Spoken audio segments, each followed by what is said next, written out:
Good evening friends. তো এই যে রেস্টুরেন্টটা দেখছো, এটা সিরাজ। এটা হচ্ছে আমাদের এখানে চীনা পার্কের আশেপাশে যারা থাকো তারা কম বেশি চেনো।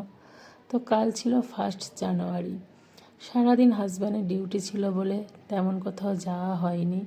তো ডিউটি থেকে ফিরে এসে বলল চলো তাহলে আমরা রাতের ডিনারটা করে আসি।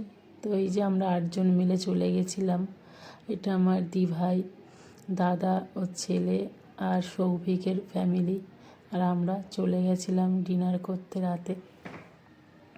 তো খুব মজা করেছিলাম, সারাদিন যেমন তেমন করে কাটলেও কাল রাতটা খুব মজাতে কেটেছে আমাদের। তো যেহেতু 8 জন ছিলাম, তো 8 জনের সিট পাওয়াটা একটু চাপের ছিল। আর কাল ছিল 1 জানুয়ারি, প্রচুর ভিড় ছিল। তাই আমরা এই ওয়েটিং প্লেসে ওয়েট করছিলাম কখন আমাদের লাইন আসবে। তারপর এখানে মেনু টেনু একটু দেখছিলাম কি খাওয়া দাওয়া যায়। তারপর অনেক কষ্টে আমরা 30 মিনিট পরে গিয়ে প্রায় টেবিল পেয়েছিলাম। তো এই যে সবাই আলোচনা করছিলাম কি খাওয়া যায়। তারপর নিয়েছিলাম রেশমি কাবাব, ছিল 2 প্লেট, আর ছিল সাথে বাটার নান আর চিকেনের একটা আইটেম ছিল।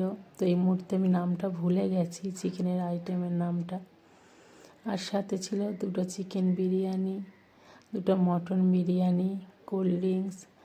তো এইভাবে আমাদের কালকে রাতটা কেটেছে। তোমরা কিভাবে কাটিয়েছো একটু জানিও। তো সবাই আশা করি কম বেশি ভালোই কেটেছে। তো ভিডিওটা সবাই একটু দেখো, আশা করি তোমাদের খারাপ লাগবে না।